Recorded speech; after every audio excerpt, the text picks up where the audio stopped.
Annyeonghaseyo Yorobon. For today's reels is free tutorial tayo guys. Ayan, ituturo ko sa inyo kung paano magkaganito. Yan sa taas. Paid partnership. Ayan. Ano tawag niyan guys? Branded contents. So, paano nga ba mag-appear ang ganyan dito sa personal Facebook natin, dun sa mismong Facebook Reels natin. So, ituturo ko sa inyo guys kung paano i-set up dun sa Facebook monetization tools. So, let's go.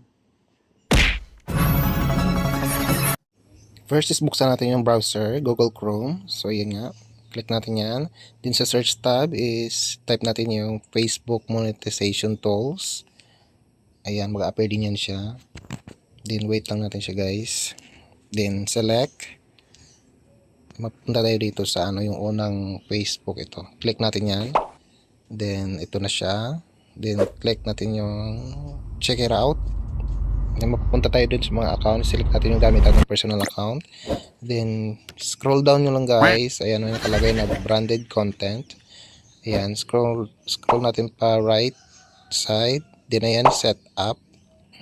Select natin yung set up. And then, select page.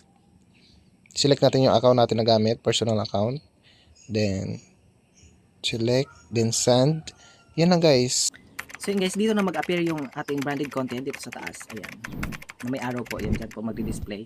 So, every time na may i-upload kayo na Facebook Reels, ayan, kailangan i-set yan yung branded content nyo dyan. Tag bestest partner. Yan. So, kung bago ka lang sa ating Facebook Reels, don't forget to like, comments, and share. And follow also to my channel. That's all. Bye-bye.